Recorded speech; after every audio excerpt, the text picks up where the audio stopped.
L'actuació m'ha encantat. I a mi també.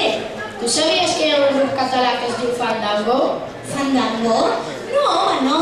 La següent cançó és del grup de Charango. Ah, ja deia jo que em sonava molt estrany.